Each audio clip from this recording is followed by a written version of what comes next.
Discipline isn't supposed to suck. It's supposed to stick. But the way most people treat it, no wonder why they fall off. Oh, wake up at 5 a.m, cold shower, no carbs, no joy, just pure vibes and burnout. I don't think that's discipline. I think that's self-hate with a productivity twist to it. And I know this because I tried it myself. Year 1 on my self-improvement journey, I did everything that they told me to. Journaling, deep work blocks, mog mode routines. And it worked.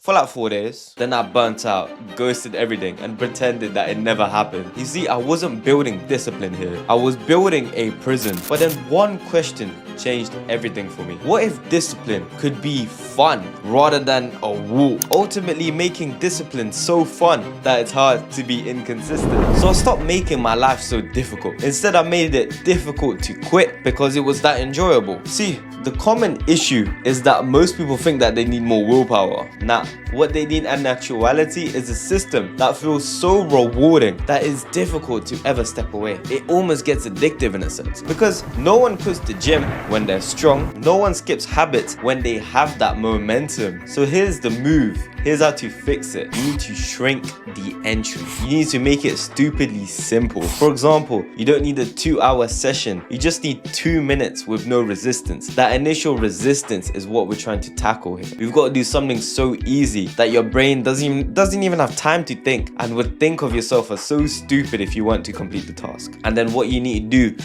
is reward it. Reward it not with junk food or fake dopamine, but instead with something that can make your brain link it to progress. For example, a checkbox in your to-do list. Looking at yourself in the mirror and just saying, hell yeah. And then repeat this, day in, day out, no skipping, even when it sucks. Because when you link action to reward, to identity, you stop negotiating with yourself. You stop second guessing and doubting yourself. You just do the task at hand. And this is exactly when discipline stops becoming effort and instead starts being instinct. It becomes more natural. So if you're gonna try this today, like the video and drop a comment saying tiny win, so I know that you're trying this.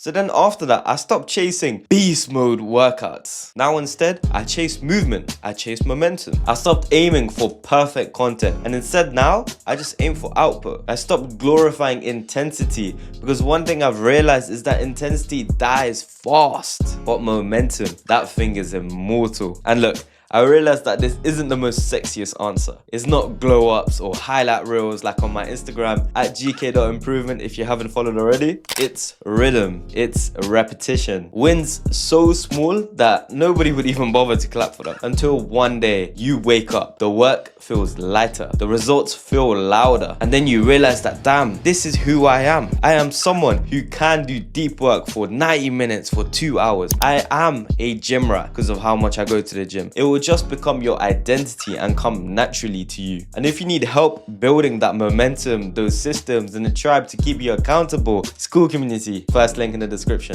This is the shift. This is the goal. Not to suffer through your habits, but instead curating your habits in a way that you enjoy them. You enjoy your life. And when you have free time, you're thinking, I might as well just go. I might as well just work. Watch my previous video, which is called the Kaizen Mindset that changed my life. And remember, your decisions today will define your tomorrow.